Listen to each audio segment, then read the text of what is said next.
Good evening, everyone. This is Lee the Appraiser for another episode of Amazing Appraising here in New York City from the world famous APR57 gallery here in New York.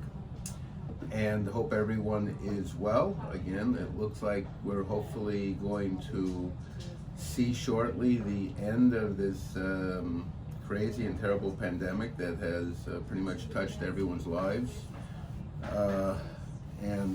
Hopefully we're going to be getting back to normal very shortly. I encourage everyone to, even though they don't hopefully have much time left, but if you haven't done things that you may have for the first time had the time to do so, you should try to do them, whether it's career-wise, recreational-wise, education-wise, whatever it might be, family-wise. Take this time to do a little something that you may have wanted to do but didn't have the time. So I call it my pandemic bucket list, and that is one of the very reasons. Now, for the first time, we used to have up to 300 clients a day come into our gallery to have things appraised and buy and sell, whatever they may have been, and I really never had the time to do anything other than take care of my clients. And of course, that does not include all the phone calls we receive on a daily basis, and the emails and the texts. So for the first time, we were asked to do this radio show a number of years ago. We were actually, was taken to one of the major radio stations in New Jersey to do it. So anyhow, so we started this radio show, and I really enjoy doing it. And does that make sense? I enjoy doing it. No, that's not proper English. We gotta cut that. I enjoy doing it, and we've got a lot of response from both our clients and people that we know and people that we don't know. So it's been very interesting and challenging and enjoyable. So one of my close friends at the radio station said, Lee, every time I come in, people are clamoring to buy, sell, and appraise their high-end watches. So why don't you talk a little more specifically about the watches and the watch market today? So I said, okay, Robert, we'll go for it. So today we have a couple very, very interesting watches that we're going to talk about. The market is exceptionally strong right now for better watches. We are buying a tremendous amount of them and appraising them on a daily basis. Of course, at the high end of the market, you have Patek Phillippe and Rolex, both of which are considered the two premier major brands. Pateks typically bring more money because they're in less demand, and they have watches that have sold upwards of $1 million. So for a Patek to be over $100,000 is not unusual. They are handmade watches. They have started watches, I think, in the 1790s or so. So we have a couple examples of those. So let's start with this one here. This is a very unusual watch. This is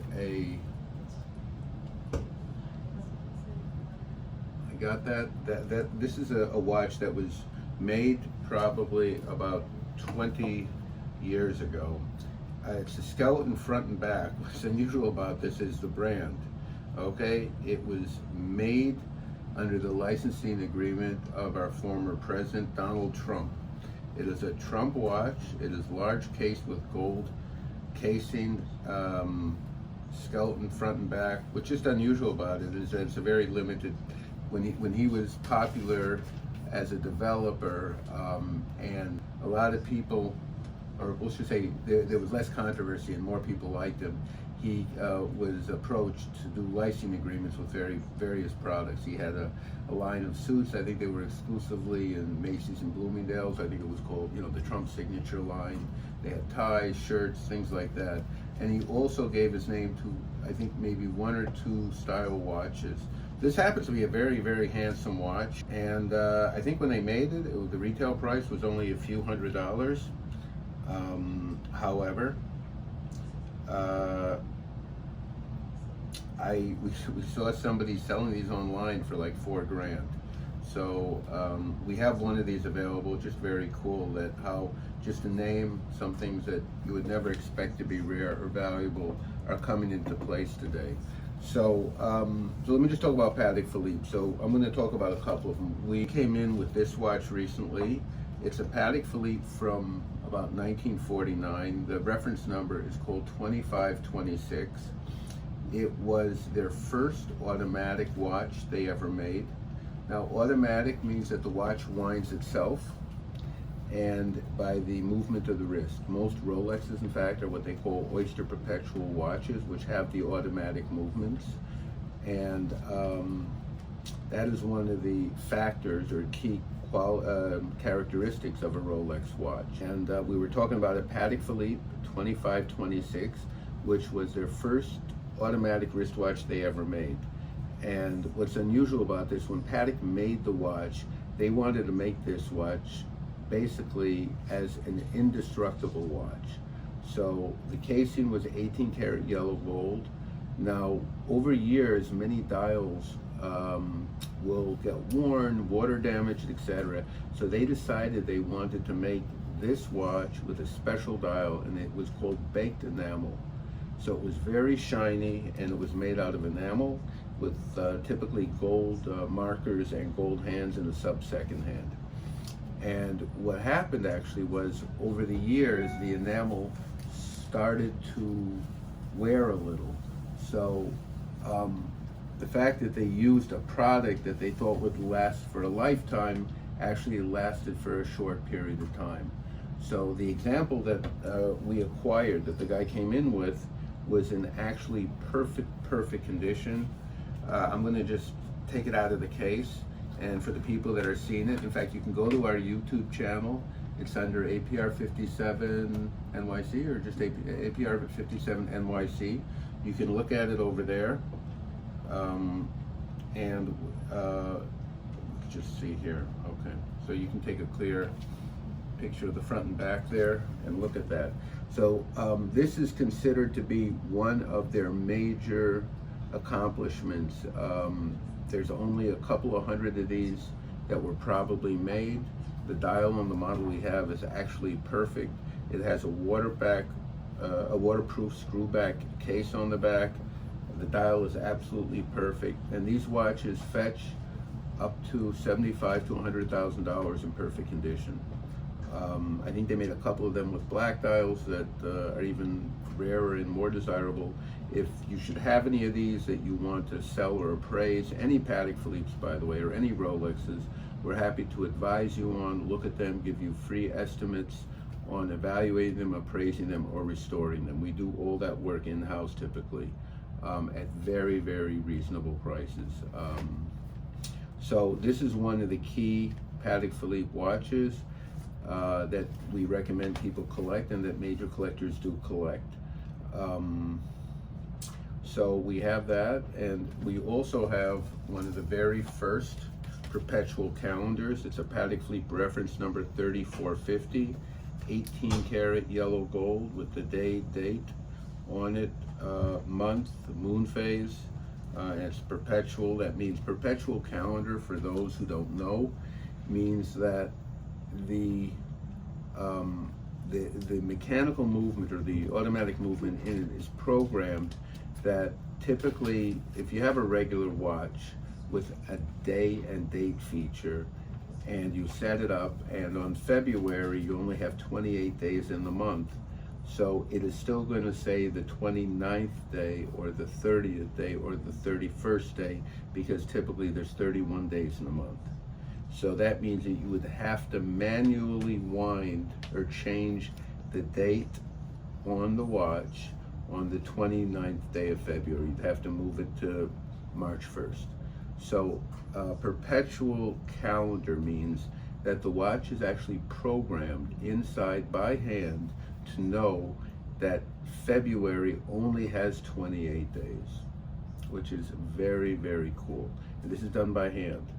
And so that feature is called a Perpetual Calendar, and those watches typically bring a tremendous amount of money because of the complications involved in making them work properly. So the watch we have here is in absolutely brand new condition. It's actually never been officially worn. It comes with all the documentation, with the original certificates on it.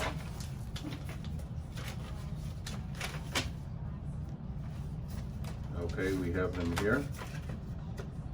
I don't think you need close-ups on them, but we have them here regardless. Okay, and this is one of the great rarities and one of the rarest watches we've ever seen or handled.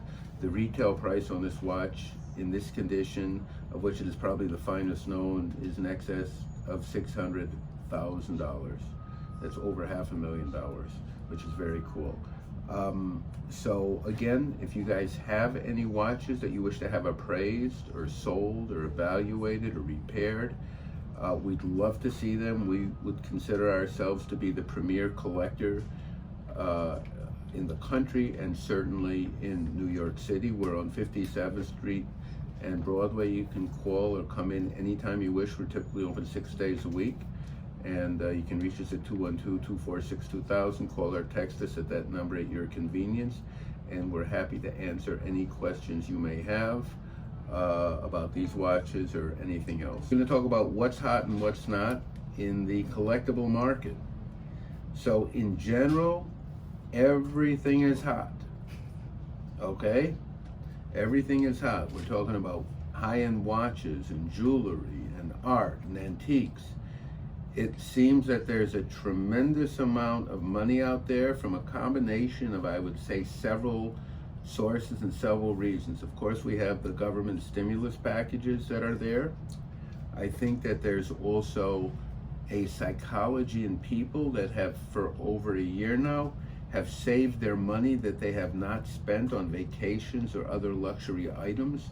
So they're taking that. I mean, you can imagine if a wealthy person is typically spending, I mean, you have a lot of multimillionaires that would spend $50, $100, $200, $300,000 a month as normal expenses. You know, just listen to these, I don't know if you ever heard of these divorce trials that go on, okay? But when they do, right, typically the wife will say, you know what, I need $500,000 in support every month to pay for my expenses to keep up my lifestyle. Okay, it sounds funny, but that is the truth. That is what they're claiming, and they show bills to that effect. So right now, they have to lower their expectations or keep up the spending. So either one is going to force them to buy things, and if they're not spending it on vacations or other things like that, they got to spend it on actual tangible assets. But seriously, anyone that has a lot of money today, a lot of people have gotten very wealthy, again, from the stock market, from business ventures, all these online Bitcoins. Can you imagine Bitcoin, almost $60,000 a Bitcoin? Whoa, I mean, that's, you know, everything is, what's the word, virtual. So, you know, they're having this, what is it called, the NFTs, these things where you have one, like they said, the NBA made a video of LeBron James making a dunk. So since it is programmed to be the first video, now there's no real distinction in it between that and the copy, but it was explained to me that this is done through what they call blockchain sequencing, meaning that that video is given and I guess that's probably the technology behind Bitcoin, that it's given a certain technological number which cannot be replicated and can prove it is the first and only one. So since that is the case, I guess the way to explain it is, if you have an original piece of art, okay, so you have that one piece of art. So even though somebody can copy it, make a print, a lithograph, even a duplicate painting of it, yours is, of course, if it's a valuable artist, could be worth millions of dollars because it's the one of a one-of-a-kind first edition, not only first edition, but the first piece, the only piece original, and it can be proven, so therefore it has substantially more value than anything else that will follow it. So that's really the logic, I believe, behind all these things that are happening in the world with this virtual valuations. And so it's created a lot of wealth for a lot of people. And I think I read they just sold a painting, I think at Christie's auction house for, I think it was $69 million in the early part of this week. And you're buying a virtual painting, okay? So I don't know if, right, so the guy with the virtual painting is spending virtual money, of which if he doesn't have or owes money, I guess he's virtually bankrupt. I don't really get this that much, but that's what I think they are saying. So anyhow, so I think that's created a lot of, quote, wealth in the country. And I think that part of the reason what's happened is that a lot of these people have been home and have the money. So a lot of them, for example, when we're referencing watches, they decided, okay, I have this money, I want to get into the collectible market, I want to buy Rolex or Patek Philippe's, and they figured that those were the two best brands. And it is not uncommon. A lot of these watches have gone up 50% during the last 6 months of the pandemic. So if you have any watches that you may want to sell, maybe you need a little extra money, bring in your Rolex, Patek Philippe, or in fact any other better brands. We buy Vacheron and Tiffany and Breguet and Cartier and Breitling, Ulysses Nardin, and Universal Geneva. I had somebody come in with a very beautiful Universal Geneva tri-compacts with a very, very nice, pretty dial the other day. So if you have any of these watches or items that you want to have evaluated and appraised at current market prices, you could be very pleasantly surprised by the very, very high offer that we will offer you and appraise it for. We repair them, and so if anything about watches or jewelry or art or antiques or anything like that, we would love to hear from you, and just contact us and make an appointment to see us. If you're out of country, out of state, let us know. We will evaluate that. We'll contact you and we can. Welcome back, everyone. Lee the Appraiser, amazing appraising from what's our company called? APR57 here in New York City. Yes. As you get older, you forget certain things. You know that. Reminds me of the story of the guy, right? He goes to the doctor prescribed him memory pills, and he asked the doctor, what should I do? I forgot whether I took them or not. Okay, anyhow. What we have here is a photograph of the great icon, Mickey Mantle. Are we in focus with that? Yeah, perfect. Good, okay, cool. Looks great. So Mickey Mantle was considered one of the greatest baseball players of all time. His rookie card has sold for, I think, last one sold for over $4 million. Again, if you have one of those cards, let us know. We love early Mickey Mantle cards or anything relating to him. He, in fact, used to be a regular customer. He used to come into our store quite a bit when we had our first gallery on 57th Street. He used to come in with a lady friend. Her name was Greer Johnson. And that was a friend of his, this woman who was, I think, known as his girlfriend officially, and for many years. And it was a very interesting story because he actually was married and had kids. I think he was from Texas, and so was she. And we know the lawyer that represented him years later. What happened was, I believe, after he passed away, there was a fight on his estate that the girlfriend, Greer, wanted a portion of his estate because she spent so much time with him and had a, we'll say, unofficial or possibly official relationship with him for many, many years. So there was a lawsuit going on between her and his officially family and estate. And so I think eventually they made a settlement on this. So we're very close with one of his attorneys that represented his estate. But anyhow, so So what made Mickey Mantle so special? What made him so special was, of course, he played on the New York Yankees. He was their center fielder, which was one of the key positions. But he was he had tremendous power, and he also had tremendous speed when he came up. A lot of people don't realize that, but he was considered as a young player when he came up to be the fastest player in baseball, which is really astonishing because most people don't think of a power hitter as having any speed, especially exceptional speed. So he was right up there as one of the all-time greats. He had to retire early because of injuries, primarily to his knees. He hurt them playing the outfield. There's rumors that I think he tore up his knee on the sprinkler. He stepped on the sprinkler system or ran on the sprinkler system. But anyhow, so this is a really iconic photograph of him, beautifully signed, a blue Sharpie pen, and it not only signed, he wrote down there the career high of 536 home runs. He was one of the very few players that actually hit over 500 home runs in what we call the non-steroid era, and won a number of World Series for the Yankees, and really one of the nicest down-to-earth guys.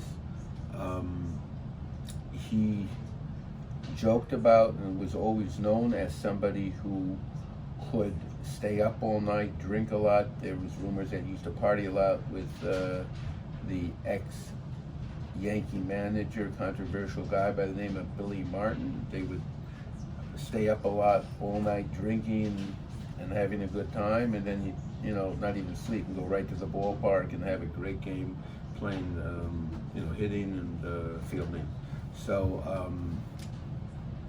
really an all-around nice guy. He actually, I believe, admitted right before he died that his drinking contributed to his illness. I think it was liver cancer, and he died at a fairly young age because of his drinking, etc. So we have this beautiful large picture. It measures about 20 by 24 inches, a beautiful large black and white picture. For people who aren't familiar with, the larger the photograph, typically the more valuable it is because it's scarcer, and of course to have it autographed and framed is even more rare. So if you guys have any memorabilia that's unusual that you may want to sell or appraise, please contact us. We'd love to evaluate it and appraise it. I love seeing things that I haven't seen before and handling before. Okay, so let's see here. What else is on your mind today? We're going to be taking phone calls hopefully in the next few weeks once the things clear up a little more. So we'd love to talk to all the people or listeners and collectors on the air. If you guys have any questions about any of your merchandise that you want to have it evaluated again, we would love to hear from you.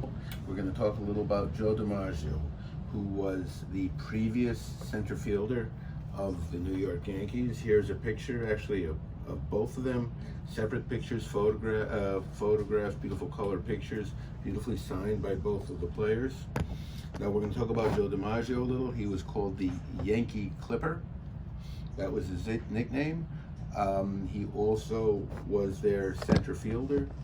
He was considered to be one of the most graceful players in baseball, both based on his fluidness in the outfield and his running ability and his beautiful swing. He was considered by many, again, one of the classiest guys. And he had a streak of a record which a lot of people think will never be broken, and that is 56 straight consecutive games where he got at least one base hit. Some of them he got multiple base hits, and some of them he hit home runs, but that was 56 straight games in which he hit at least one hit in each game, which is by far the longest streak in baseball history, by far. You have the Yankee emblem over here. So let me just talk a little about Joe Dimaggio. Everyone knows about his baseball life. What some don't know is that in fact he was married to Miss Marilyn Monroe for a number of years. He purportedly, the rumor is that they broke up. He had a hard time, or it was impossible for him to stay married to her in his eyes, based on the fact that she wanted to continue her movie career, and she became the envy of so many men that he couldn't stomach that. And although he appears to have loved her very, very much, he could not continue that relationship, and they got divorced. Story is also that he would, even though, I'm going to say this in the nicest way, he happened to have been, I don't know if it's greedy, but he considered himself to be a very, let's just say, idolized athlete, and he took advantage of that in a lot of unusual ways, meaning that whenever he went out for dinner, he typically would bring up the fact, if they didn't recognize him, who he was, and he never really wanted ever to pay for a meal. He felt that was owed to him, so he would bring it up to the restaurant if they didn't realize who he was, and he would request not to have the bill given to him, and that he would want to be treated. In addition to that, we have some pages of his diary we acquired a number of years ago, and the diary actually mentions there that he kept record of every expense that he ever had, like ridiculous expenses. He would put down 10 cents, made a call to his agent. He would put down $2, took a taxi from the airport to his hotel. And he kept records of that specifically for tax deductions of expenses, but it was ridiculous. He kept pennies and nickels and dimes and dollars on that expense report to be able to take those deductions. So, and the rumor has it too that he was a prolific signer. He signed a lot of baseballs. And at one point I heard that he had a fire in his house, and a lot of the balls were in his garage, and he actually risked his life to save the signed baseballs. These were his balls. That means balls with his signatures that he and his attorney agent were selling, and he risked his life to go into the garage while the house was on fire to redeem these baseballs. So, I think, let's just say that speaks for himself, or speaks of itself, what his personality was. So it's just an interesting insight into, one of the greatest baseball players, yet he had an issue of, monetary success, where he felt certain things were owed to him, and that he was, very cheap about spending money and everything like that. So that's a very unusual part of his demeanor and life that I found fascinating, and came to our attention as you studied him further and further about his, his habits and issues outside of baseball. He had actually two other brothers. I think one was Vince, I think, and the other one was Dom. I think Dom played on the Red Sox for a while, and neither of them really came close to the success that Joe accomplished. We actually have a cool thing too. People don't know this, but he was actually the spokesman for a number of companies. Again, he was aggressive as far as making money in any way he could. He was, I think, the spokesman for, I don't know if they're still around, it was called Mr. Coffee, a coffee maker, probably in the 70s and 80s, I remember that well. And he was also a spokesman for a bank here. Again, I'm not sure if they're still in business. I don't think so. It was called the Bowery Savings Bank. And we actually have a passbook signed by him of the Bowery, which is pretty cool. I'm guessing that was a promotional item. He had an appearance there at the Bowery, and somebody had brought the book in for him to sign. So that's pretty cool. Whenever you can get a signature or a something that is connected to a certain event or something like that, that's very cool. We have somewhere, a guy came in, we bought it, really, I would have paid anything for it. It was very cool. Derek Jeter, who you don't know, if you don't know, he was the famous shortstop on the Yankees for close to 20 years, I believe. So right when he signed his first season, he came into our gallery, actually, with his agent, and we spoke for a little bit. Again, I regret not taking a picture of him at that time. I think he bought a watch from us, relatively inexpensive watch. So anyhow, why do I bring this up? Somebody came in with a baseball that Derek Jeter did, I think one of his first promotional commercials was for, I don't know, we have it somewhere in our collection, it was for Skippy's Peanut Butter. So the ball, he signed something along the lines, thanking Mr. Peanut at Skippy Peanut Butter for his first commercial opportunity signed by Derek Jeter. So I thought that was very cool. If you ever have anything that's connecting an athlete or a celebrity to a certain event and you have a unique story behind it, I just love that. I like to appraise it. I love to purchase those things. So if you guys have anything like that you might think is just minorly interesting, but you may want to find out what it's worth, please contact us. We're very interested in acquiring, purchasing, and appraising those items. I always tell my clients in public, the more unique the item is, the more we're interested in buying it. And that goes, even if you don't think it's worth much. It's just,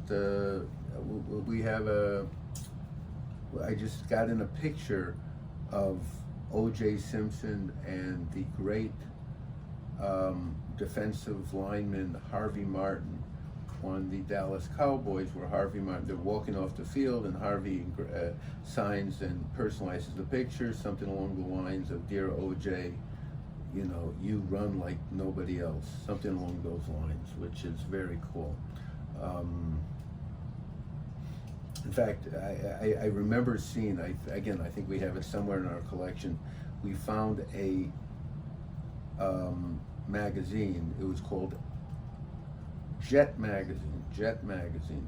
So it was primarily, it was for the black African-American market. It was done, I think, in the 70s, 80s. And I just remember I saw it there. It had a picture of O.J. Simpson on the cover, and it said something along the lines, "O.J. Simpson, a man on the run, you'll never catch him."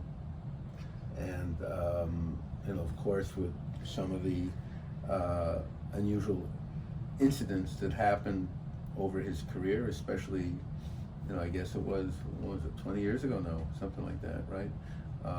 When he was arrested and accused of what happened. It's just an interesting title for that crazy story. What else?